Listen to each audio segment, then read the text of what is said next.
Hi all, iPlus training സൊല്യൂഷൻസിൻ്റെ പുതിയൊരു ക്ലാസ്സിലേക്ക് സ്വാഗതം.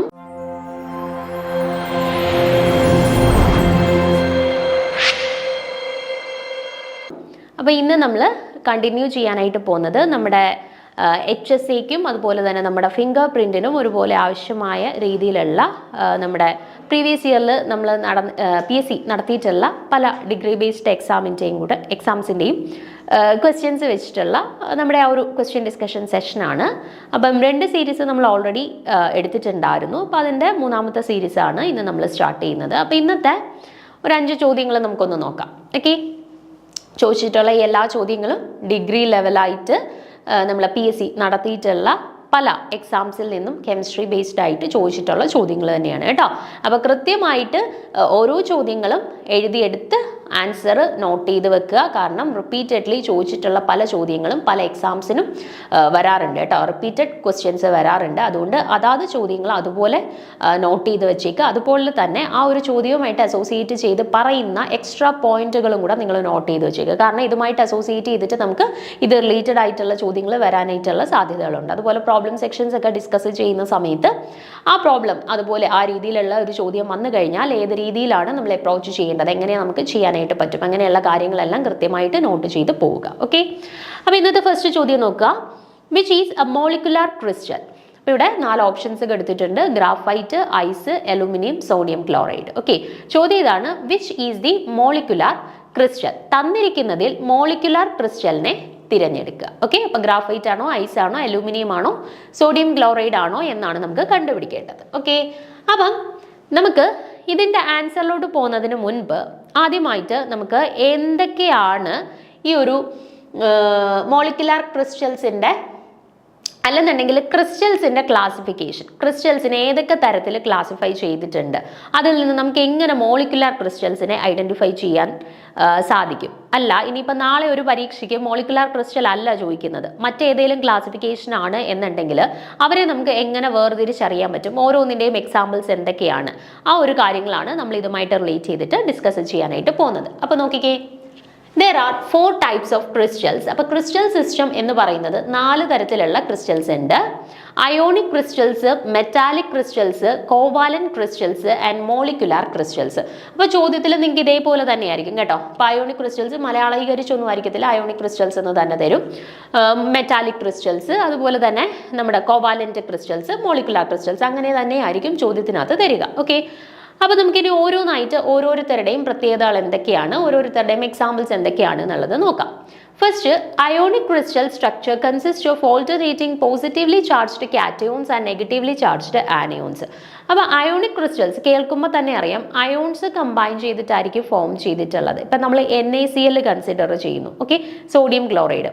അപ്പോൾ സോഡിയം ക്ലോറൈഡ് കൺസിഡർ ചെയ്യുവാണെങ്കിൽ അതിനകത്ത് Na+ അയോൺസും ഉണ്ട്, Cl- അയോൺസും ഉണ്ട് അല്ലേ. അപ്പോൾ ഒരു പോസിറ്റീവ്ലി ചാർജ്ഡ് അയോണും ഉണ്ട്, ഒരു നെഗറ്റീവ്ലി ചാർജ്ഡ് അയോണും ഉണ്ട്. അപ്പോൾ ഇങ്ങനെ positively charged and negatively charged ions combine ചെയ്ത് ഫോം ചെയ്യുന്ന കോമ്പൗണ്ട്സിലായിരിക്കും യൂഷ്വലി, അല്ലെങ്കിൽ അവരായിരിക്കും യൂഷ്വലി അയോണിക് ക്രിസ്റ്റൽസിൻ്റെ കാറ്റഗറിയിൽ വരുന്നത്. അപ്പോൾ ഇപ്പം NaCl, KCl അങ്ങനെയൊക്കെയുള്ള ഓപ്ഷൻസ് തന്നു കഴിഞ്ഞാൽ അവർ ഏത് കാറ്റഗറിയിലാണ് ഉൾപ്പെടുക? അവർ ജനറലി അയോണിക് ക്രിസ്റ്റൽസ്, കാരണം അവർ അയോൺസ് ചേർന്നിട്ടാണ് ഫോം ചെയ്തിട്ടുള്ളത്. Positively charged and negatively charged ions അല്ലെങ്കിൽ കാറ്റയോൺസ് ആൻഡ് ആനിയോൺസ് കമ്പൈൻ ചെയ്തിട്ട് ഫോം ചെയ്തിട്ടുള്ള ക്രിസ്റ്റൽ സ്ട്രക്ചേഴ്സ് ആണ്. സോ അങ്ങനെയുള്ളവരെയാണ് നമ്മൾ അയോണിക് ക്രിസ്റ്റൽസ് എന്ന് പറയുക. ഓക്കെ, ഇനി രണ്ടാമത്തെ നോക്കുക, മെറ്റാലിക് ക്രിസ്റ്റൽസ്. മെറ്റാലിക് ക്രിസ്റ്റൽസ് എന്ന് പറഞ്ഞാൽ യൂഷ്വലി മെറ്റൽസ് ആയിരിക്കും and they are metal cations surrounded by a sea of mobile valence electrons. അപ്പം മെറ്റാലിക് ക്രിസ്റ്റൽസ് എന്ന് പറഞ്ഞാൽ യൂഷ്വലി മെറ്റൽ കാറ്റയോൺസ്, മെറ്റൽസ് എന്ന് പറഞ്ഞാൽ യൂഷ്വലി പോസിറ്റീവ്ലി ചാർജ്ഡ് ആയിട്ടുള്ള ആളുകളായിരിക്കും അല്ലേ. അപ്പോൾ ഈ മെറ്റൽസിനെ സറൗണ്ട് ചെയ്ത് large number of electron cloud അങ്ങനെയുള്ള ഒരു ക്രിസ്റ്റൽ സ്ട്രക്ചർ വരുന്നവരെയാണ് മെറ്റാലിക് ക്രിസ്റ്റൽസ്. അപ്പോൾ മെറ്റാലിക് ക്രിസ്റ്റൽസിനെ നമുക്ക് എങ്ങനെ പെട്ടെന്ന് ഐഡന്റിഫൈ ചെയ്യാം? ഇപ്പോൾ തന്നിട്ടുള്ള ഓപ്ഷൻസിൽ ഏതെങ്കിലും മെറ്റൽ ഉണ്ട് എന്നുണ്ടെങ്കിൽ അവർ മെറ്റാലിക് ക്രിസ്റ്റൽസിൻ്റെ കാറ്റഗറിയിലായിരിക്കും. ആൻഡ് അവരുടെ സ്ട്രക്ചർ വൈസ് നമ്മൾ നോക്കുകയാണെന്നുണ്ടെങ്കിൽ ഒരു പോസിറ്റീവ്ലി ചാർജ്ഡ് കാറ്റയോൺ അതിനെ സറൗണ്ട് ചെയ്ത് ലാർജ് നമ്പർ ഓഫ് ഇലക്ട്രോൺസ് കാണും. ആ ഒരു രീതിയിലാണ് നമ്മുടെ മെറ്റാലിക് ക്രിസ്റ്റൽസിൻ്റെ സ്ട്രക്ചർ വരുന്നത്. ഓക്കെ, അപ്പോൾ യൂഷ്വലി ഓപ്ഷൻസിനകത്ത് മെറ്റൽസ് ഉണ്ടെന്നുണ്ടെങ്കിൽ അവർ മെറ്റാലിക് ക്രിസ്റ്റൽസിൻ്റെ കാറ്റഗറിയിലായിരിക്കും ഉൾപ്പെടുന്നത്. ഓക്കെ, അടുത്തത് molecular crystals. Molecular crystals typically consist of molecules at the lattice point of the crystals held together by weak intermolecular forces. അപ്പം molecular crystals എന്ന് പറയുമ്പോൾ യൂഷ്വലി നമ്മുടെ lattice പോയിന്റ്സിൽ lattice points of the crystals molecules നമ്മുടെ ക്രിസ്റ്റൽസിൻ്റെ lattice പോയിന്റ്സിലായിട്ടായിരിക്കും molecules hold ചെയ്ത് വെച്ചിട്ടുള്ളത്. ആൻഡ് ഈ മോളിക്യൂൾസിനെ പരസ്പരം ചേർത്ത് നിർത്തിയിരിക്കുന്നത് വീക്ക് ഇന്റർമോളിക്കുലാർ ഫോഴ്സസ് വഴിയായിരിക്കും. ഓക്കെ, നമ്മുടെ ക്രിസ്റ്റൽ ലാറ്റിസിൻ്റെ പോയിന്റ്സിലായിട്ട് മോളിക്യൂൾസിനെ അറേഞ്ച് ചെയ്തിരിക്കുന്നു. And these molecules are held together by weak intermolecular forces. മോളിക്യൂൾസിനെ വീക്ക് ഇന്റർമോളിക്കുലാർ ഫോഴ്സസ് വഴിയായിരിക്കും ഹെൽഡ് ചെയ്തിട്ടുള്ളത്. പിന്നെ അതുപോലെ തന്നെ the intermolecular forces may be dispersion forces in the case of non polar crystals or dipole forces in the case of polar crystals. Some molecular crystals such as ice have molecules held together by hydrogen bonds. അപ്പം ഞാൻ പറഞ്ഞു week intermolecular forces വഴി ആയിരിക്കും ഈ molecular ക്രിസ്റ്റൽസിനകത്ത് മോളിക്യൂൾസിനെ പരസ്പരം bind ചെയ്ത് വെച്ചിട്ടുള്ളത്. ഇനി ഇവരിൽ തന്നെ ഈ വീക്ക് ഫോഴ്സസ് എന്ന് പറഞ്ഞില്ലേ, അതിൽ തന്നെ ഡിസ്പേർഷൻ ഫോഴ്സസും ആവാം, ഡൈപോൾ ഫോഴ്സസും ആവാം. ഇപ്പം നോൺ പോളാർ ആയിട്ടുള്ള മോളിക്കുലാർ ക്രിസ്റ്റൽസ് ആണെന്നുണ്ടെങ്കിൽ അവർക്കിടയിൽ ഡിസ്പേർഷൻ ഫോഴ്സസ് ആയിരിക്കും അവരെ ബൈൻഡ് ചെയ്ത് നിർത്തിയിട്ടുള്ളത്. എന്നാൽ പോളാറായിട്ടുള്ള മോളിക്യൂൾസ് ആണെന്നുണ്ടെങ്കിൽ അവരെ ബൈൻഡ് ചെയ്ത് നിർത്തിയിട്ടുണ്ടായിരിക്കുക ഡൈപോൾ ഫോഴ്സസും ആയിരിക്കും. ഓക്കെ, അപ്പം നോൺ പോളാർ ആണെന്നുണ്ടെങ്കിൽ ഡിസ്പേർഷൻ ഫോഴ്സസ് വഴിയാണ് മോളിക്യൂൾസിനെ പരസ്പരം ബൈൻഡ് ചെയ്ത് നിർത്തിയിട്ടുള്ളത്.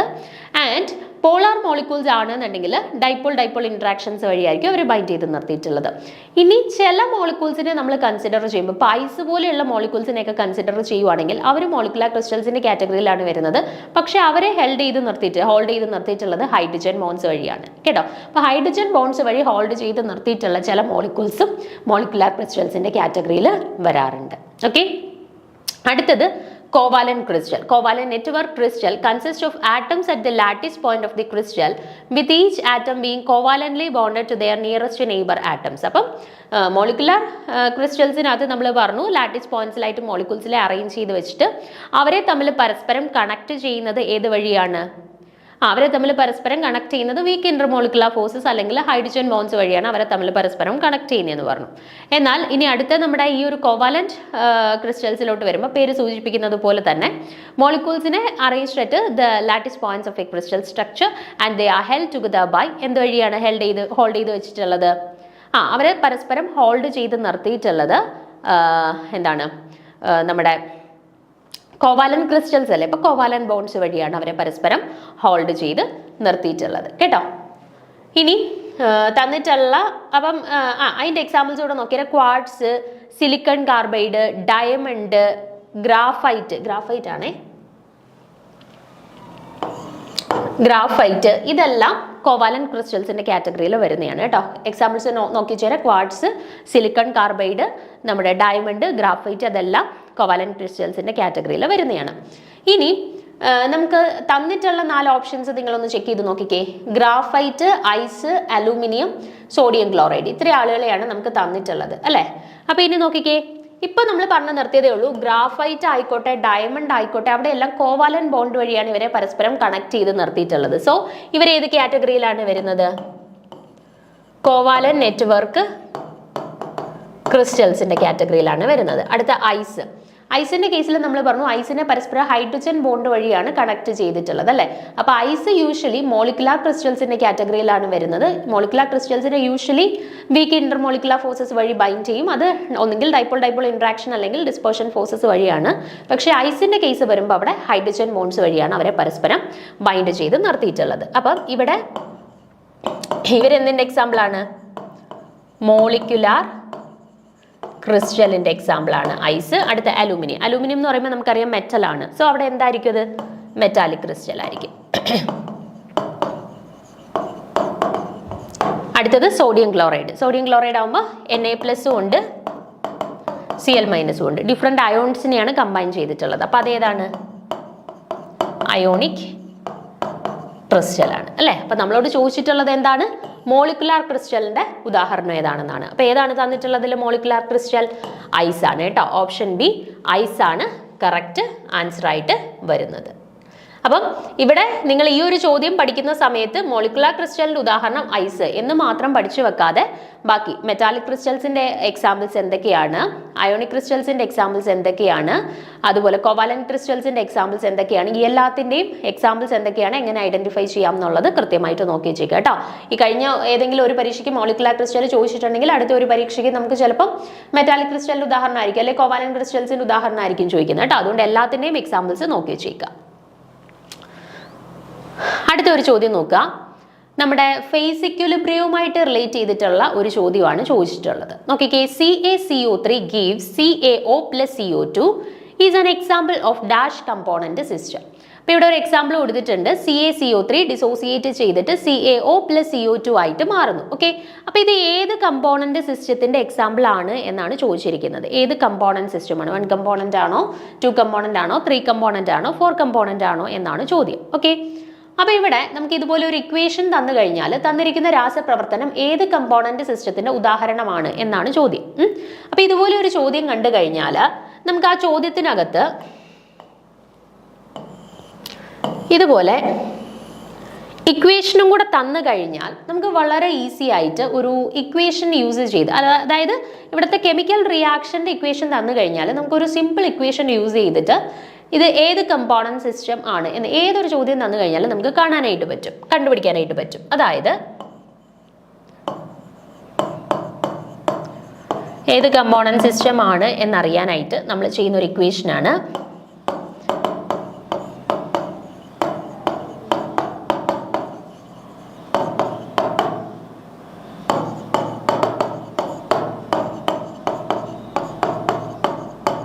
Number of constituents minus number of relations. അതായത് തന്നിരിക്കുന്ന ഇക്വേഷനകത്ത് എത്ര കോൺസ്റ്റിറ്റ്യുവൻസ് ഉണ്ട്, എത്ര വ്യത്യസ്ത ആളുകളുണ്ട്, അതേ മൈനസ് നമ്പർ ഓഫ് റിലേഷൻസ്. ഇവരെ തമ്മിൽ ഈ ഇക്വേഷൻസിനകത്ത് ഈ ലെഫ്റ്റിലും റൈറ്റിലും ഒക്കെ ഉള്ള ആളുകളെ, റിയാക്ടന്റുകളെയും പ്രോഡക്റ്റുകളെയും ഒക്കെ തമ്മിൽ കണക്ട് ചെയ്തുകൊണ്ട് ഈ എത്ര റിലേഷൻസ് ഉണ്ട് അതിൻ്റെ രണ്ടിനെയും കൂടെ സബ്ട്രാക്ട് ചെയ്യുമ്പോൾ നമുക്ക് ഇതേത് കമ്പോണന്റ് സിസ്റ്റം ആണ് എന്നുള്ളത് കിട്ടും. ഒന്നും കൂടെ ഞാൻ ക്ലിയർ ആക്കി തരാം. ഇവിടെ CaCO3 എന്ന് പറയുന്നത് സോളിഡ് സ്റ്റേറ്റ് ആണ്, CaO സോളിഡ് സ്റ്റേറ്റ് ആണ്, CO2 ഗേഷ്യസ് സ്റ്റേറ്റ് ആണ്. അപ്പോൾ ഇവിടെ സോളിഡ് സ്റ്റേറ്റിലുള്ള 2 വ്യത്യസ്ത പദാർത്ഥങ്ങളുണ്ട്, CaCO3, CaO, പിന്നെ ഗേഷ്യസ് സ്റ്റേറ്റിലുള്ള മറ്റൊരു പദാർത്ഥവും കൂടെ ഉണ്ട്. അപ്പോൾ ടോട്ടലി എത്ര കോൺസ്റ്റിറ്റ്യുവൻസ് ഇവിടെ അവൈലബിൾ ആണ് ഈ ഇക്വേഷനകത്ത്? 3. അപ്പോൾ നമ്പർ ഓഫ് കോൺസ്റ്റിറ്റ്യുവൻസിന്റെ സ്ഥാനത്ത് നമുക്ക് എന്ത് സബ്സ്റ്റിറ്റ്യൂട്ട് ചെയ്ത് കൊടുക്കാം? 3 എന്ന് സബ്സ്റ്റിറ്റ്യൂട്ട് ചെയ്ത് കൊടുക്കാം. മൈനസ് നമ്പർ ഓഫ് റിലേഷൻസ് ആണ്, അതായത് ഈ ഇക്വേഷനകത്ത് ഉള്ള ആളുകളെ തമ്മിൽ കണക്ട് ചെയ്തുകൊണ്ട് ഈ എത്ര റിലേഷൻസ് ഉണ്ട്. നോക്കിക്കേ, ഈ ഒരു ഇക്വേഷൻ നോക്കിക്കഴിഞ്ഞാൽ ഒറ്റ ഒരു ആരോ മാർക്കേ ഉള്ളൂ. ഇവരെ ഡിസോസിയേറ്റ് ചെയ്ത് ഇവർ രണ്ടുമായിട്ട് മാറുന്നു. അതായത് ഇവിടെ എത്ര റിലേഷൻസ് ഉണ്ട് ഇവരെ തമ്മിൽ കണക്ട് ചെയ്തുകൊണ്ട്? ഒറ്റ ഒരു റിലേഷൻസേ ഉള്ളൂ. സോ നമ്പർ ഓഫ് റിലേഷൻസ് എന്ന് പറയുന്നത് എത്രയാണ്? 1.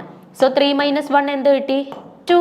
അപ്പോൾ ഈ ഇക്വേഷൻ വഴി നമുക്ക് കിട്ടി ഈ തന്നിട്ടുള്ളത് ഒരു 2 കമ്പോണന്റ് സിസ്റ്റം ആണെന്ന്. അപ്പോൾ ഏതൊരു ഇക്വേഷൻ നിങ്ങൾക്ക് തന്നിട്ട് അത് ഏത് കമ്പോണന്റ് സിസ്റ്റം ആണ് എന്ന് ചോദിച്ചു കഴിഞ്ഞാൽ ഈ ഒരു ഇക്വേഷൻ യൂസ് ചെയ്താൽ മതി. എന്താ? Number of constituents minus number of relations. ഈ ഒരു തന്നിട്ടുള്ള ആ ഒരു റിലേഷനകത്ത് എത്ര കോൺസ്റ്റിറ്റ്യുവൻസ് ഉണ്ടോ അതേ മൈനസ് അവർക്കിടയിൽ എത്ര റിലേഷൻഷിപ്സ് ഉണ്ട്. ഓക്കെ, അപ്പോൾ ഇവിടെ കോൺസ്റ്റിറ്റ്യുവൻസ് സോളിഡ് സ്റ്റേറ്റിലുള്ള 2 പേര്, ഒരു ഗേഷ്യസ് സ്റ്റേറ്റ്, അപ്പം 3 കോൺസ്റ്റിറ്റ്യുവൻസ് ഉണ്ട്. അതേ മൈനസ് ഇവരെ തമ്മിൽ കണക്ട് ചെയ്തുകൊണ്ടുള്ള റിലേഷൻഷിപ്സ് എത്രയാണ്? CaCO3 എന്ന് പറയുന്ന ആൾ നേരിട്ട് ഡിസോസിയേറ്റ് ചെയ്ത് CaO plus CO2 ആയിട്ട് മാറുകയാണ്. അപ്പോൾ ഇവരെ തമ്മിൽ കണക്ട് ചെയ്തുകൊണ്ട് ഒരേ ഒരു റിലേഷൻഷിപ്പേ ഉള്ളൂ. അപ്പോൾ എന്ത് ചെയ്താൽ മതി? ആ constituents 3 minus number of relations 1 ചെയ്യുമ്പോൾ എന്ത് കിട്ടി? നമുക്ക് 2 എന്ന് കിട്ടി. That means this is an example for A 2 component system. ഇനി ഞാൻ വേറെ എക്സാമ്പിളും കൂടെ പറയാം. ഈ ഒരു എക്സാമ്പിൾ നോക്കിക്കേ നിങ്ങൾ. ഈ ഒരു റിലേഷൻ നിങ്ങൾക്ക് തരികയാണ്. Ice gives water reversibly gives a vapour. എന്നിട്ട് നിങ്ങളോട് ചോദിക്കുകയാണ് ഇത് ഏത് കമ്പോണന്റ് സിസ്റ്റത്തിന്റെ ഉദാഹരണമാണ് എന്ന് കണ്ടെത്തുക. നിങ്ങൾ എന്ത് ചെയ്യും? നമുക്കറിയാം നമ്മുടെ റിലേഷൻ ഇതാണ്. Number of constituents minus number of relations. Okay, അപ്പോൾ നമ്പർ ഓഫ് കോൺസ്റ്റിറ്റ്യുവൻസ് ഇവിടെ എത്രയാ? ഇവിടെ സോളിഡ് സ്റ്റേറ്റിലുള്ള ഒരു ഐസ് ഉണ്ട്, ലിക്വിഡ് സ്റ്റേറ്റിൽ വാട്ടർ ഉണ്ട്, ഗേഷ്യസ് സ്റ്റേറ്റിലുള്ള വേപ്പർ ഉണ്ട്. 3 ഡിഫറെൻറ്റ് സ്റ്റേറ്റിലുള്ള 3 കോൺസ്റ്റിറ്റ്യുവൻസ് ഉണ്ട് അല്ലേ? ഇപ്പം നമ്പർ ഓഫ് കോൺസ്റ്റിറ്റ്യുവൻസിന്റെ സ്ഥാനത്ത് നമുക്ക് എന്ത് കൊടുക്കാം? 3 എന്ന് കൊടുക്കാം. ഇനി മൈനസ് നമ്പർ ഓഫ് റിലേഷൻസ് ആണ്. നോക്കിക്കേ, ഐസിനെ വാട്ടർ ആക്കുന്നത് കണക്ട് ചെയ്തുകൊണ്ട് ഒരു റിലേഷൻഷിപ്പ് ഉണ്ട്. ദെൻ വാട്ടർ വേപ്പർ ആവുന്നതിനെ കണക്ട് ചെയ്തുകൊണ്ട് മറ്റൊരു റിലേഷൻഷിപ്പ് ഉണ്ട് അല്ലേ. ഇപ്പോൾ ടോട്ടലി എത്ര റിലേഷൻഷിപ്സ് ഉണ്ട് ഇവിടെ? 2 റിലേഷൻസ് ഉണ്ട്. അപ്പം നമ്പർ ഓഫ് റിലേഷൻസിൻ്റെ അടുത്ത് നമുക്ക് എന്ത് കൊടുക്കാം? 2 എന്ന് കൊടുക്കാം. അപ്പം 3 - 2 = എന്ത് കിട്ടി? 1 കിട്ടി. അപ്പം ഈ ഒരു കേസിൽ നമുക്ക് ഇതിൻ്റെ കമ്പോണൻസ് എത്രയുണ്ട്, അല്ലെ ഏത് കമ്പോണൻസ് സിസ്റ്റം ആണ് എന്ന് ചോദിച്ചു കഴിഞ്ഞാൽ എത്രയാണ് വരിക? 1 കേട്ടോ. അപ്പോൾ ഇക്വേഷനകത്ത് ആ ഒരു ഇക്വേഷനെ കണക്ട് ചെയ്തുകൊണ്ട് എത്ര റിലേഷൻസ് വരുന്നോ അതാണ് ഈ നമ്പർ ഓഫ് റിലേഷൻസിൻ്റെ അടുത്ത് സബ്സ്റ്റിറ്റ്യൂട്ട് ചെയ്യേണ്ടത്. എത്ര ഡിഫറെൻറ്റ് കമ്പോണൻസ് കോൺസ്റ്റിറ്റ്യുവൻസ് വരുന്നുണ്ട് അതാണ് നമ്പർ ഓഫ് കോൺസ്റ്റിറ്റ്യുവൻസിൻ്റെ അടുത്ത് സബ്സ്റ്റിറ്റ്യൂട്ട് ചെയ്യേണ്ടത്. ദെൻ രണ്ടും കൂടെ കുറച്ച് കഴിഞ്ഞാൽ കിട്ടുന്നതാണ് ഏത് കമ്പോണൻറ്റ് സിസ്റ്റം ആണ് എന്നുള്ളത് കേട്ടോ. അപ്പോൾ ഇതൊരു 1 കമ്പോണൻറ്റ് സിസ്റ്റമാണ്. Ice reversibly gives water, reversibly gives vapour എന്ന് പറയുന്നത്. നമ്മുടെ ചോദ്യത്തിൽ തന്നിട്ടുള്ളത് 2 കമ്പോണൻറ്റ് സിസ്റ്റം നമ്മൾ കണ്ടുപിടിച്ചു. അവിടെ ഒറ്റ റിലേഷനേ ഉള്ളായിരുന്നു, 3 കോൺസ്റ്റിറ്റ്യുവൻസ് ഉണ്ടായിരുന്നു. സോ 3 - 1 = 2 എന്ന് കിട്ടി. ഓക്കെ, ഇനി അടുത്ത ചോദ്യം നോക്കുക. 3ാമത്തെ ചോദ്യം. What type of colloid is milk? Form, gel, emulsion, solution. പാൽ ഏത് തരം കൊളോയിഡിന് ഉദാഹരണമാണ്? Form, gel, emulsion, solution. ഇത് വളരെ ഇമ്പോർട്ടൻ്റ് ആയിട്ടുള്ള ഒരു ചോദ്യമാണ്. ഈ ചോദ്യം എന്ന് പറയുമ്പം നിങ്ങൾ ഉദ്ദേശിക്കരുത് പാൽ ഏത് തരം കൊളോയിഡാണ് എന്ന് മാത്രം പഠിച്ചു വെക്കുക എന്ന്. മിൽക്കിൻ്റെ കാര്യം കുറേ പല ടൈംസിൽ പല എക്സാംസിനും റിപ്പീറ്റ് ചെയ്ത് പാൽ തന്നെ എടുത്ത് ചോദിച്ചിട്ടുണ്ട്, മിൽക്കിൻ്റെ തന്നെ എടുത്ത് ചോദിച്ചിട്ടുണ്ട്. പക്ഷേ നിങ്ങൾ പഠിക്കുന്ന സമയത്ത് കൊളോയിഡ്സ് 8 ഡിഫറെൻറ്റ് കാറ്റഗറീസ് ഉണ്ട് നമുക്ക് പഠിക്കാനായിട്ട്. Sold in liquid, sold in 9 different categories. Sold in liquid, sold in sold, sold in gas, then liquid in liquid, liquid in gas, liquid in sold, then gas in sold, gas in liquid, gas in gas. ഈ ഓരോ കോമ്പിനേഷൻ്റെയും പേര് കൃത്യമായിട്ട് പഠിച്ചു വെച്ചിരിക്കുക. അതായത് ഇപ്പോൾ emulsion എന്ന് കേട്ട് കഴിയുമ്പോൾ അതിനകത്ത് കമ്പൈൻ ചെയ്തിട്ടുള്ള ഡിസ്പേഴ്സ്ഡ് ഫേസും ഡിസ്പേർഷൻ മീഡിയവും ഏതൊക്കെ ഫേസസിലാണ്, സോൾഡ് ആണോ, ലിക്വിഡ് ആണോ, സോളിഡ് ലിക്വിഡ് ആണോ, ലിക്വിഡ് ഗ്യാസ് ആണോ, അങ്ങനെ ഓരോ കോമ്പിനേഷൻ്റെയും പേര് കൃത്യമായിട്ട് അറിഞ്ഞിരിക്കണം. അതുപോലെ ഈ ഓരോ കൊളോയിഡിൻ്റെയും എക്സാമ്പിൾസും പഠിച്ചു വെച്ചിരിക്കണം. ഇപ്പോൾ ഈ ഒരു എക്സാമിന് മിൽക്ക് ഏത് ടൈപ്പ് കൊളോയിഡ് ആണ് എന്ന് ചോദിച്ചു കഴിഞ്ഞാൽ നമ്മുടെ ഇനി ഫിംഗർ പ്രിൻറ്റിനോ HSAക്കോ നമുക്ക് ചിലപ്പോൾ ചോദിക്കുന്നത് മിസ്റ്റ് എന്ന് തന്നിട്ട് മിസ്റ്റ് ഏത് ടൈപ്പ് ഓഫ് കൊളോയിഡിന് ഉദാഹരണമാണ്, അല്ലെ ചീസ് ഏത് ടൈപ്പ് ഓഫ് കൊളോയിഡിന് ഉദാഹരണമാണ്, അല്ലെങ്കിൽ ജെം സ്റ്റോൺ ഏത് ടൈപ്പ് ഓഫ് കൊളോയിഡിന് ഉദാഹരണമാണ്, അങ്ങനെയായിരിക്കും നമുക്ക് ചോദിക്കുക. അപ്പോൾ നിങ്ങൾ കൃത്യമായിട്ട് ഓരോ ഡിസ്പേഴ്സ്ഡ് ഫേസ്, ഡിസ്പേർഷൻ മീഡിയം കോമ്പിനേഷൻ്റെ കറസ്പോണ്ടിങ് ആയിട്ട് വരുന്ന കൊളോയിഡുകളുടെ പേര് പഠിച്ചു വെച്ചിരിക്കുക. അതുപോലെ ഉദാഹരണങ്ങളും കൃത്യമായിട്ട് നോക്കി വെച്ചിരിക്കുക. ഞാനിവിടെ ഒരു ടേബിൾ കൊടുത്തിട്ടുണ്ട്. ഈ ഒരു ടേബിൾ നിങ്ങൾ കൃത്യമായിട്ട് പഠിച്ചിരുന്നാൽ മതി. നോക്കിക്കേ, നമ്മൾ സൊല്യൂഷൻ എങ്ങനെയാണ് ഉണ്ടാക്കുന്നത് നിങ്ങൾക്ക് അറിയാലോ. സൊല്യൂഷൻ എന്ന് പറയുമ്പോൾ നമ്മളൊരു സോൾവെൻ്റ് എടുക്കുന്നു, ലായനി എടുക്കുന്നു, അതിലേക്ക് നമ്മൾ ലായകം എടുക്കുന്നു, അതിനകത്തേക്ക് ലീനം സൊല്യൂട്ട് ആഡ് ചെയ്യുന്നു. ഓക്കെ, അപ്പം സോൾവെൻറ്റിനകത്തേക്ക് സൊല്യൂട്ട് ആഡ് ചെയ്തിട്ടാണ് ഒരു ലായനി നമുക്ക് കിട്ടുക, ഒരു സൊല്യൂഷൻ നമുക്ക് കിട്ടുക അല്ലേ. അപ്പോൾ അതേപോലെ നമുക്ക് ഒരു കൊളോയിഡ് കിട്ടുക ഒരു ഡിസ്പേർഷൻ മീഡിയത്തിലേക്ക് ഒരു ഡിസ്പേഴ്സ്ഡ് ഫേസ് ആഡ് ചെയ്യുമ്പോഴാണ്. ഓക്കെ, ഇപ്പോൾ നമ്മൾ സൊല്യൂട്ടിനെയും സോൾവെൻറ്റിനെയും യൂഷ്വലി എങ്ങനെ ഡിഫൈൻ ചെയ്യുക? ലാർജർ എമൗണ്ടിലുള്ളത് സോൾവെൻറ്റും സ്മോളർ എമൗണ്ടിലുള്ളത് സൊല്യൂട്ടും അല്ലേ. അതുപോലെ കൊളോയിഡ് ഫോർമേഷനകത്ത് നമ്മൾ ഡിസ്പേർഷൻ മീഡിയം ഒരു സോൾവെൻ്റ് ആയിട്ട് ആക്ട് ചെയ്യുന്ന ആൾ ഡിസ്പേർഷൻ മീഡിയം, അതിനകത്തേക്ക് നമ്മൾ ഡിസ്പേഴ്സ്ഡ് ഫേസിനെ ആഡ് ചെയ്യുന്നു. സൊല്യൂട്ടിനെ സോൾവെൻറ്റിലേക്ക് ആഡ് ചെയ്യുന്നത് പോലെ ഡിസ്പേർഷൻ മീഡിയത്തിലേക്ക് ഡിസ്പേർഷൻ ഫേസിനെ ആഡ് ചെയ്യുമ്പോഴാണ് നമുക്ക് കൊളോയിഡ്സ് കിട്ടുന്നത്. ഓക്കെ, അപ്പോൾ ഈ ഡിഫറെൻറ്റ് സോളിഡ് ലിക്വിഡ് ഗേഷ്യസിൻ്റെ കോമ്പിനേഷൻസ് വെച്ചിട്ട് നമുക്ക് പലതരത്തിലുള്ള കൊളോയിഡ്സുകൾ ഉണ്ട്. 9 ആയിട്ട് യൂഷ്വലി നമ്മൾ ക്ലാസിഫൈ ചെയ്തിട്ടുണ്ട്. അതിൽ പ്രധാനപ്പെട്ട 8 എണ്ണമാണ് കൊടുത്തിട്ടുള്ളത് കേട്ടോ. ഗ്യാസ് നമുക്ക് അധികം ആവശ്യമായിട്ട് വരുന്നില്ല. ബാക്കി 8 എണ്ണമാണ് കൊടുത്തിട്ടുള്ളത്. എന്തൊക്കെയാണ് നോക്കിക്കേ. സോളിഡ് ഇൻ സോൾഡ്, ഡിസ്പേഴ്സ്ഡ് ഫേസും ഡിസ്പേർഷൻ മീഡിയം സോളിഡ് ആയി കഴിഞ്ഞാൽ അത്തരത്തിലുള്ള കൊളോയിഡിനെ വിളിക്കുന്ന പേരാണ് എന്ത്? സോളിഡ് സോള് കേട്ടോ. സോളിഡ് ആണ് ഡിസ്പേഴ്സ്ഡ് ഫേസ്, സോൾഡ് ആണ് ഡിസ്പേർഷൻ മീഡിയം. ഓക്കെ, രണ്ടും സോളിഡ് ആണ് എന്നുണ്ടെങ്കിൽ അത്തരത്തിലുള്ള കൊളോയിഡിനെ വിളിക്കുന്ന പേരാണ് സോളിഡ് സോള്. ഇനി dispersed phase solid, dispersion medium liquid, അതായത് സോളിഡിനെ ലിക്വിഡിനകത്തോട്ട് ആഡ് ചെയ്യുന്നത് പോലെ. ഓക്കെ, ഡിസ്പേഴ്സ്ഡ് ഫേസ് സോളിഡും ഡിസ്പേർഷൻ മീഡിയം ലിക്വിഡും ആണെന്നുണ്ടെങ്കിൽ അതിനെ വിളിക്കുന്ന പേരാണ് സോള്. രണ്ടും സോളിഡ് ആകുമ്പോൾ സോളിഡ് സോളും, സോൾഡ് ലിക്വിഡിനകത്തേക്ക് ആഡ് ചെയ്യുമ്പോൾ അത് സോളും. ഇനി നമ്മൾ സോളിഡിനെ ഗ്യാസിനകത്തേക്കാണ് ആഡ് ചെയ്യുന്നുണ്ടെങ്കിൽ അതിനെ വിളിക്കുന്നതാണ് എയ്റോസോൾ. സോളിഡിനകത്തോട്ട് ആഡ് ചെയ്യുന്ന സമയത്ത് സോളിഡ് സോൾ എന്ന് പറയും.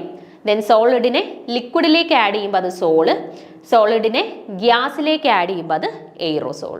ഓക്കെ, അടുത്തത് ലിക്വിഡിന്റെ കോമ്പിനേഷൻസ് നോക്കാം. നമ്മൾ ലിക്വിഡിനെ സോളിഡിലേക്ക് ആഡ് ചെയ്യുമ്പോൾ ആ ഒരു കോമ്പിനേഷൻ ഓഫ് ലിക്വിഡിനെ വിളിക്കുന്ന പേരാണ് ജെല്ല്. ലിക്വിഡിനെ സോളിഡിനകത്തേക്ക് ആഡ് ചെയ്യുമ്പോൾ കറസ്പോണ്ടിങ് ആയിട്ട് കിട്ടുന്ന കൊളോയിഡിനെ വിളിക്കുന്ന പേരാണ് ജെല്ല്. ഇനി ലിക്വിഡിനെ ലിക്വിഡിലേക്ക് തന്നെ ആഡ് ചെയ്യുമ്പോൾ നമ്മുടെ മിൽക്കിനകത്തൊക്കെ ലിക്വിഡ് കമ്പോണൻസ് മാത്രമല്ലേ ഉള്ളൂ. അപ്പം ലിക്വിഡാണ് ഡിസ്പേഴ്സ്ഡ് ഫേസും ഡിസ്പേർഷൻ മീഡിയം എങ്കിൽ അതിനെ വിളിക്കുന്ന അങ്ങനെയുള്ള കൊളോയിഡുകളെ വിളിക്കുന്ന പേരാണ് എമൽഷൻ. ഇനി അടുത്ത കാറ്റഗറി ലിക്വിഡിനെ ഗ്യാസിലേക്ക് ആഡ് ചെയ്യുന്ന സമയത്ത് നമ്മുടെ ഡിസ്പേഴ്സ്ഡ് ഫേസ് ലിക്വിഡാണ്, ഡിസ്പെർഷൻ മീഡിയം ഗ്യാസ് ആണ്. അപ്പം ലിക്വിഡിനെ ഗ്യാസിലേക്ക് ആഡ് ചെയ്യുന്ന സമയത്ത് അവരെ വിളിക്കുന്ന പേരാണ് എന്ത്? എയ്റോസോള്. കേട്ടോ, അവരെ വിളിക്കുന്ന പേരാണ് എയ്റോസോള്. ലിക്വിഡിനെ ഗ്യാസിലേക്ക് ആഡ് ചെയ്യുമ്പോൾ എയ്റോസോള്, അതുപോലെ തന്നെ സോളിഡിനെയും ഗ്യാസിലേക്ക് ആഡ് ചെയ്യുമ്പോൾ എയ്റോസോൾ എന്ന് തന്നെയാണ് പറയുക. കേട്ടോ, അടുത്തത് ഗ്യാസിനെ നമ്മൾ സോളിഡിലേക്ക് ആഡ് ചെയ്യുമ്പോൾ അതിനെ വിളിക്കുന്ന പേരാണ് സോളിഡ് ഫോം. ആൻഡ് ഗ്യാസിനെ ലിക്വിഡിലേക്ക് ആഡ് ചെയ്യുവാണെങ്കിൽ അതിനെ വിളിക്കുന്ന പേരാണ് ഫോം. ഓക്കെ, അപ്പോൾ എക്സാമ്പിൾസ് ഒന്നുകൂടെ പറയാം. ഈ കോമ്പിനേഷൻസ് സോളിഡിനെ നമ്മൾ സോളിഡിലേക്ക് തന്നെ ആഡ് ചെയ്യുവാണെന്നുണ്ടെങ്കിൽ അങ്ങനെയുള്ള കൊളോയിഡുകളെ വിളിക്കുന്ന പേരാണ് സോളിഡ് സോള്. ഇനി സോളിഡിനെ നമ്മൾ ലിക്വിഡിലോട്ടാണ് ആഡ് ചെയ്യുന്നുണ്ടെങ്കിൽ അത്തരത്തിലുള്ള കൊളോയിഡുകളാണ് സോള്. ഇനി സോളിഡിനെ നമ്മൾ ഗ്യാസിലോട്ടാണ് ആഡ് ചെയ്യുന്നുണ്ടെങ്കിൽ അത്തരത്തിലുള്ള കൊളോയിഡുകളെ വിളിക്കുന്ന പേരാണ് എന്ത്? Aerosol. Okay, solid sol aerosol. ഇനി അടുത്തത് ലിക്വിഡിനെ നമ്മൾ സോളിഡിലേക്ക് ആഡ് ചെയ്യുവാണെന്നുണ്ടെങ്കിൽ അതിനെ വിളിക്കുന്ന പേരാണ് ജെല്ല്. അത്തരത്തിലുള്ള കൊളോയിഡാണ് ജെല്ല്. ഇനി ലിക്വിഡിനെ നമ്മൾ ലിക്വിഡിലേക്ക് തന്നെ ആഡ് ചെയ്യുവാണെന്നുണ്ടെങ്കിൽ അത്തരത്തിലുള്ള കൊളോയിഡ്സ് ആണ് എന്ത്? എമൽഷൻ എന്ന് പറയുന്നത്. ഇനി ലിക്വിഡിനെ നമ്മൾ ഗ്യാസിലേക്കാണ് ആഡ് ചെയ്യുന്നുണ്ടെങ്കിൽ അത്തരത്തിലുള്ള കൊളോയിഡിനെ വിളിക്കുന്ന പേരാണ് എയ്റോസോൾ എന്ന്. ഓക്കെ, ഇനി നമ്മൾ ഗ്യാസിനെ സോളിഡിലേക്ക് ആഡ് ചെയ്യുവാണെന്നുണ്ടെങ്കിൽ അതിനെ വിളിക്കുന്നതാണ് സോളിഡ് ഫോം. ഇനി ഗ്യാസിനെ നമ്മൾ ലിക്വിഡിലേക്കാണ് ആഡ് ചെയ്യുന്നുണ്ടെങ്കിൽ അത്തരത്തിലുള്ള കൊളോയിഡിനെ വിളിക്കുന്നതാണ് ഫോം. അപ്പം ഇത് കേട്ട് കഴിയുമ്പോൾ തന്നെ ഇത്രയും കാര്യങ്ങൾ, ഈ 8 എണ്ണം നമുക്ക് 8 കോമ്പിനേഷൻ നമുക്ക് തറവായിരിക്കണം. ഓക്കെ, ഇനി ഈ ഓരോന്നിൻ്റെ എക്സാമ്പിൾസ്, ഫോമിൻ്റെ എക്സാമ്പിൾസ് എന്തൊക്കെയാണ്, സോളിഡ് ഫോമിൻ്റെ എക്സാമ്പിൾ എന്തൊക്കെയാണ്, എയ്റോസോളിൻ്റെ എക്സാമ്പിൾ എന്തൊക്കെയാണ്, എമൽഷൻ്റെ എക്സാമ്പിൾ എന്തൊക്കെയാണ്, ജെല്ലിൻ്റെ എന്തൊക്കെയാണ്, എയ്റോസോളിൻ്റെ എന്തൊക്കെയാണ്, സോളിൻ്റെ എന്തൊക്കെയാണ്, സോളിഡ് സോളിൻ്റെ എന്തൊക്കെയാണ്, ഇത്രയും എണ്ണം നോക്കി വെച്ചിരിക്കണം. നമുക്ക് ഇതിലേത് വേണമെങ്കിലും എക്സാമിന് ചോദിക്കും. ഇപ്പം മിൽക്ക് ചോദിച്ചില്ലേ, അതുപോലെ ചിലപ്പം നമുക്ക് നാളെ ചോദിക്കുന്നത് മെഡിസിൻസ്, അല്ലെന്നുണ്ടെങ്കിൽ മിസ്റ്റ്, അല്ലെന്നുണ്ടെങ്കിൽ ജെല്ല്, അല്ലെന്നുണ്ടെങ്കിൽ ചീസ്, അല്ലെന്നുണ്ടെങ്കിൽ ജം സ്റ്റോൺ, അങ്ങനെ പലത് ചോദിക്കാം തന്നിട്ട്. അപ്പോൾ ഓരോന്നും ഏത് കാറ്റഗറിയുടെ എക്സാമ്പിൾ ആണെന്ന് നോക്കി വെച്ചേക്കണം. നോക്കിക്കേ, സോളിൻ്റെ എക്സാമ്പിൾസ് ആണ്, അതായത് ഡിസ്പേഴ്സ്ഡ് ഫേസും ഡിസ്പേർഷൻ മീഡിയം സോൾഡ് ആയിട്ടുള്ളതിൻ്റെ എക്സാമ്പിൾ ആണ് അലോയിസും ജം സ്റ്റോൺസും. നല്ല കട്ടിയുള്ള ആളുകൾ ഓർത്ത് വെച്ചാൽ മതി. അലോയി, ജം സ്റ്റോൺസ് നല്ല കട്ടിയുള്ളവരല്ലേ, അപ്പോൾ അത് സോളിഡ് ഇൻ സോളിഡ് കോമ്പിനേഷൻ ആയിരിക്കും. അപ്പോൾ അത് സോളിഡ് സോൾസിൻ്റെ എക്സാമ്പിൾ ആയിരിക്കും. ഇനി അടുത്ത സോളിൻ്റെ എക്സാമ്പിൾ വരുമ്പോൾ സോളിഡ് ഇൻ ലിക്വിഡിനകത്തേക്ക് സോളിഡിനെ ആഡ് ചെയ്യുകയാണ് അല്ലേ. അപ്പോൾ അതിൻ്റെ എക്സാമ്പിൾ സ്റ്റാർച്ച് സൊല്യൂഷൻ നമ്മുടെ സോളിൻ്റെ കാറ്റഗറിയിൽ വരുന്നതാണ്. ഇനി അടുത്തത് എയ്റോസോൾ. 2 എയ്റോസോൾ ഉണ്ട്, സോളിഡ് ഇൻ ഗ്യാസ് എയ്റോസോളും ഉണ്ട്, ലിക്വിഡ് ഇൻ ഗ്യാസ് എയ്റോസോളും ഉണ്ട്. ഓക്കെ, സോളിഡ് ഇൻ ഗ്യാസ് എയ്റോസോളിൻ്റെ എക്സാമ്പിൾ ആണ് നമ്മുടെ സ്മോക്കും ഡസ്റ്റ് സ്റ്റോമും ഒക്കെ യൂഷ്വലി എയർ ആണ് അല്ലേ. ആ എയറിനകത്ത് എന്താ? പൊടിപടലങ്ങൾ സോളിഡ് അല്ലേ. അപ്പോൾ ഈ ഡസ്റ്റ് സ്റ്റോമും സ്മോക്കും ഒക്കെ സോളിഡ് കണ്ടന്റ് ഇൻ ഗ്യാസ് ആണ്. ഓക്കെ, അതുകൊണ്ട് അതെല്ലാം എന്തിൻ്റെ എക്സാമ്പിൾ ആയിട്ട് വരാം? സോളിഡ് ഇൻ ഗ്യാസ് ആയിട്ടുള്ള എയ്റോസോൾസിൻ്റെ എക്സാമ്പിൾ ആണ് സ്മോക്കും ഡസ്റ്റും ഒക്കെ. എന്നാൽ ലിക്വിഡ് ഇൻ ഗ്യാസ് എയ്റോസോളിൻ്റെ എക്സാമ്പിൾ ആണ് മിസ്റ്റ്. നമ്മുടെ ഈ രാവിലേക്ക് എണീക്കുമ്പോൾ മഞ്ഞുതുള്ളികൾ നമ്മുടെ ഈ ചെടിയുടെയൊക്കെ തുമ്പത്ത് വന്നിരിക്കുമല്ലോ, അത് യൂഷ്വലി മഞ്ഞെന്ന് പറയുന്നത് ഗേഷ്യസ് സ്റ്റേറ്റിലാണ്, വേപ്പർ സ്റ്റേറ്റിലാണ്, പക്ഷേ അതിനകത്ത് വെള്ളത്തുള്ളി ഉണ്ട് അല്ലേ. അപ്പോൾ അത് ലിക്വിഡ് ഇൻ ഗ്യാസ് ആണ്, അത് മിസ്റ്റ് അതിൻ്റെ എക്സാമ്പിൾ കേട്ടോ. ലിക്വിഡ് ഇൻ ഗ്യാസ് എയ്റോസോളിൻ്റെ എക്സാമ്പിൾ മിസ്റ്റും, സോളിഡ് ഇൻ ഗ്യാസ് എയ്റോസോളിൻ്റെ എക്സാമ്പിൾ സ്മോക്കും ഡസ്റ്റും ഒക്കെയാണ്. ഓക്കെ, ദെൻ അടുത്തത് എമൽഷൻ്റെ എക്സാമ്പിൾ മിൽക്ക് ഉണ്ട്, മെഡിസിൻസ് ഉണ്ട്. ദെൻ ജെല്ല് എന്ന് പറഞ്ഞാൽ ലിക്വിഡ് ഇൻ സോളിഡ് കോമ്പിനേഷൻ ആണ്. ജെല്ലിൻ്റെ എക്സാമ്പിൾ ബട്ടർ ഉണ്ട്, കേർഡ് ഉണ്ട്, ചീസ് ഉണ്ട് കേട്ടോ. ബട്ടർ, കേർഡ്, ചീസ് ഒക്കെ നമ്മുടെ ജെല്ലിൻ്റെ എക്സാമ്പിൾസ് ആണ്.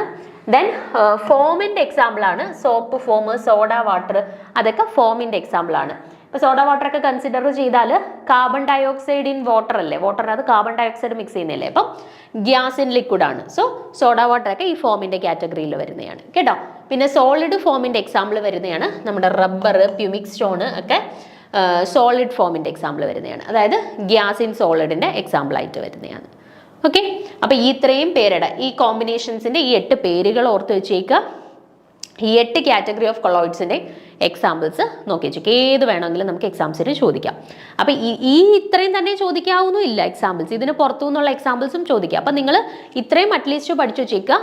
വേറെ നിങ്ങൾ പഴയ ക്വസ്റ്റ്യൻ പേപ്പേഴ്സ് ഒക്കെ വർക്ക്ഔട്ട് ചെയ്യുന്ന സമയത്ത് അല്ലെങ്കിൽ നോട്ട്സ് ഒക്കെ പ്രിപ്പയർ ചെയ്യുന്ന സമയത്ത് വേറെയും എക്സാമ്പിൾസ് നിങ്ങൾക്ക് കിട്ടുകയാണെന്നുണ്ടെങ്കിൽ ഇതിൻ്റെ കൂടെ ആഡ് ചെയ്ത് വെച്ച് പഠിക്കുക കേട്ടോ. പ്രധാനപ്പെട്ട എക്സാമ്പിൾസ് ഒക്കെ കൊടുത്തിട്ടുണ്ട്, അഡീഷണലി കിട്ടുന്നതെല്ലാം ഇതിൻ്റെ കൂടെ ആഡ് ചെയ്ത് പഠിക്കുക കേട്ടോ. എല്ലാ എക്സാംസിനും മിക്കവാറും ഉള്ള എക്സാംസിന് ഈ കൊളോയിഡ് റിലേറ്റഡ് ആയിട്ട് ഈ ഒരു ഏരിയയിൽ നിന്നായിരിക്കും ചോദ്യം വരുന്നത്. അപ്പോൾ ഈ ഒരു ടേബിൾ നിങ്ങൾ കൃത്യമായിട്ട് പഠിച്ചു വെച്ചേക്കുകയാണെന്നുണ്ടെങ്കിൽ ഈ കൊളോയിഡ്സ് റിലേറ്റഡ് ആയിട്ടുള്ള ഏത് ചോദ്യം വന്നാലും നിങ്ങൾക്ക് ആൻസർ ചെയ്യാൻ, മാർക്ക് സ്കോർ ചെയ്യാനും സാധിക്കും. ഓക്കെ, അപ്പം അടുത്ത ചോദ്യത്തിലോട്ട് പോവാം. അപ്പം ഇതിൻ്റെ എക്സാമ്പിൾ എന്താണ്? മിൽക്ക് എന്ന് പറയുന്നത് ഏത് കാറ്റഗറി ഓഫ് കൊളോയിഡ്സിൻ്റെ എക്സാമ്പിളാണ്? എമൽഷൻ. എമൽഷൻ്റെ വേറൊരു എക്സാമ്പിൾ എന്താണ് നമ്മൾ പഠിച്ചത്?